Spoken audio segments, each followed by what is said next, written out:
সকাল থেকেই মায়ের মন ছটফট করছিল। বেলা বাড়ার সাথে সাথে মায়ের অস্থিরতা আরও বাড়তে থাকে। জীবিকার টানে শহরে অবস্থান করা সন্তানের হঠাৎ অমঙ্গল চিন্তায় মায়ের মন আর মানছিল না। তাই ছেলেকে সাবধান করতে ফোন করেন গ্রামের বাড়িতে থাকা মা মোমেনা বেগম। ফোন করেই বিচলিত মা জানতে চান, বাবা তুমি এখন কোথায়? মায়ের কণ্ঠে উদ্বেগ বুঝতে পেরে ছেলে মিথ্যে করে জানায়, মা আছি, বাসায় আছি, তুমি কোনো চিন্তা করো না। মোমেনা বেগম ছেলের কথায় বিশ্বাস করে তাকে সতর্ক করে বলেন, বাবা আজ তুমি কোথাও বের হবে না, আমার মন কু ডাক ডাকে, তোমার বড় বিপদ হবে। আমি কোথাও বের হব না মা। ছেলের এমন মিথ্যা আশ্বাস ছিল মোমেনা বেগমের সাথে। তার নারী ছেঁড়া ধন, বুকের মানিক, জাকির হোসেনের শেষ কথা।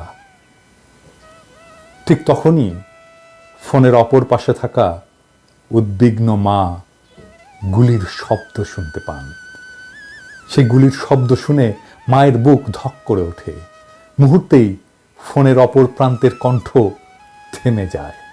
মা বুঝে ফেলেন সব। জাকির আর কোনো সাড়া দিতে পারেনি। গাজীপুর থেকে উত্তরার বায়ারদের সাথে দেখা করতে যাওয়ার পথে গত 19 জুলাই শুক্রবার বেলা 2:30টার সময় রাজধানীর আবদুল্লাপুর এলাকায় গুলিতে আহত হন মোমেনা বেগমের বড় ছেলে জাকির হোসেন। চিকিৎসাধীন অবস্থায় প্রায় 14 ঘন্টা পর হাসপাতালে তার মৃত্যু হয়।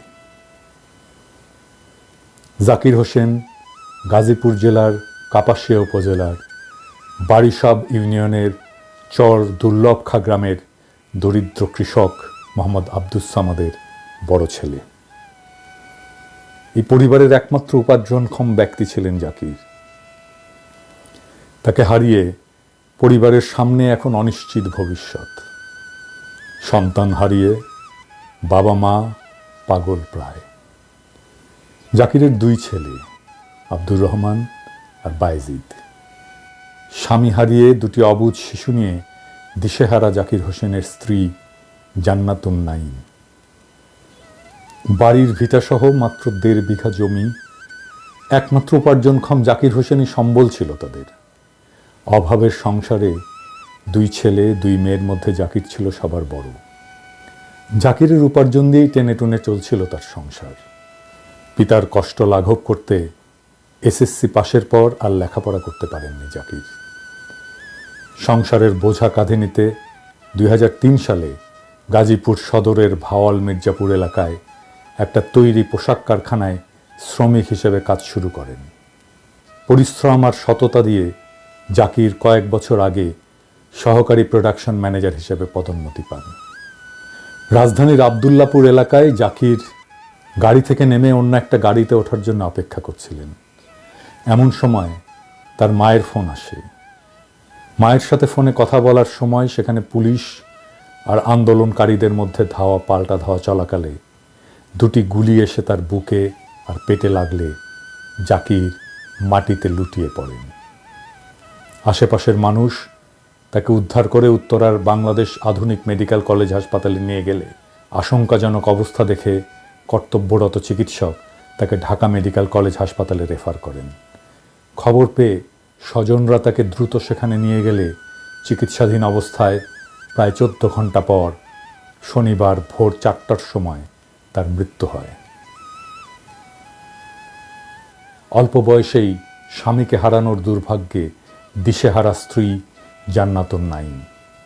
ছেলেদের নিয়ে কিভাবে সংসার চালাবেন, কিভাবে বাচ্চাদের বড় করে তুলবেন, ভবিষ্যৎ কি হবে, এসব চিন্তায় কোনো কুল কিনারা পাচ্ছেন না তিনিও। সালাউদ্দিন সাহেব, ইমোশনাল কথাবার্তা বলে জাকিরের লাভ নাই। লাভ আপনার মতো শকুনদের, যারা জাকিরের রক্তের উপর দিয়ে ক্ষমতার মসনদে বসেন। কোনো ত্যাগ নাই, কোনো যন্ত্রণা নাই, শুধুই উপভোগ। ক্ষমতা, অর্থ, বিত্ত, সম্পদ, সম্মান, সবকিছু। জাকিরের 2 ছেলে কিভাবে বড় হবে, তার স্ত্রী কিভাবে জীবন চালাবে?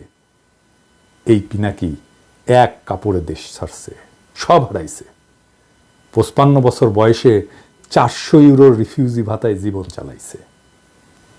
সুপারমার্কেটের নেয়ার এক্সপায়ারি খাবার খেয়ে বাইচে থাকছে। বুকের ভেতরে শুধু আগুন জ্বালায় রাখছিলাম, হাসিনারে জয় বাংলা করে দেব। ওই আগুন কিন্তু এখনো নেভে নাই। ওই আগুন নিয়ে খেলেন না, সাবধান, ওই অহংকারের মসনদ জ্বালায় দেব, সারখার করে দেব। সরি বলার টাইম পাইবেন না সালাউদ্দিন সাহেব।